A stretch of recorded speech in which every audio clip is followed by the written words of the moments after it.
Hello guys, welcome back to my YouTube च्यानलमा सबैजनालाई स्वागत छ। आज हामी सरखण्ड रोप्न लगाइरहेको छु हैन। अब आज चाहिँ काउली अस्ति रोपेर सकिहाल्यो अलिअलि हैन। अर्को अलि रेडी भएको छैन, अनि सरखण्ड पनि अलिकति थियो रोप्नुपर्ने। अनि सो अहिले हामी चाहिँ सरखण्ड रोप्दैछु घर नजिकैको बारीमा हैन। अस्ति म खुर्सानीको झार उखेलेको बारीमा, यतापट्टि अदुवा, अनि यहाँ चाहिँ अहिले बुढीले रोप्दैछ। कसरी रोपिरहेछ यसो अवलोकन गर्नु है त तपाईँले है गाइस। बात तो सही है। के रोपिरहेको है? सक्खरखण्डा। यता हेरेर भन्न कति छ रोप्नुपर्ने खै? कति रोप्यो खै? कहाँ छ तपाईँको खै? कहाँ? यता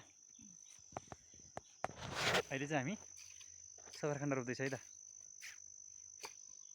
मेरो डियर र म।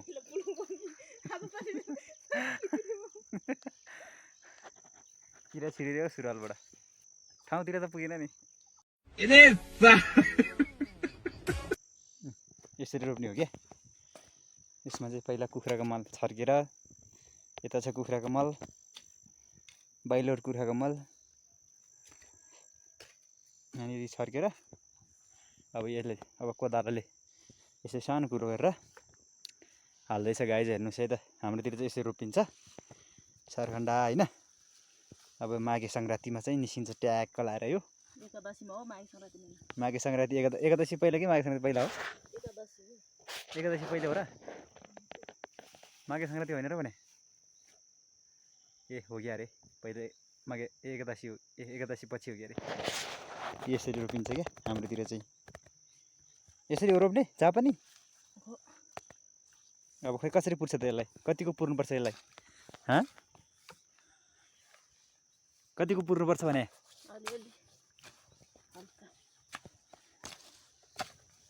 यसरी है, यसरी रोपिन्छ हाम्रोतिर चाहिँ सरखण्डा है। अब धेरै नै लाउने विचार थियो। अब अर्को वर्षलाई चाहिँ बिउ रेडी हुन्छ। अब यो अहिले हाल्दैछ, हामी रोप्दैछ, यसरी रोपिन्छ गाइस। देख्न सक्नुहुन्छ तपाईँहरूले रोपिसक्नु भयो होला सरखण्डा, हामी भर्खर रोप्दैछु। विचार भएर रोप्नुपर्छ कि बिउ राखेर। विचार त थियो नि, एकैचोटि विचार सबै सम्पूर्ण पुरा हुन्छ त। समुद्र एकैचोटि बन्यो हो, माथि पहाडदेखि नदीनाला मिसिँदै बग्दै गएर ठुलो समुद्र बन्यो होइन। कुरा त्यसरी बुझौँ न। अनि पो अलिअलि गर्दै पो धेरै हुन्छ त भन्ने कुरा बुझ्दैन यार मान्छेहरू। अब के गर्ने, भन्यो भने कुरा धेरै गरे जस्तो हुन्छ, ठुलो कुरा गरे जस्तो हुन्छ, गाह्रो पो छ त।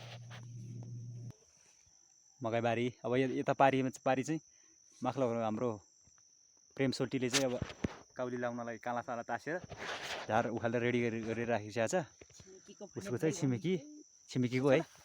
अब उसले पुर्दैछ, अब कसरी पुर्छ हेरौँ है त। यसरी पुरिरहेछ।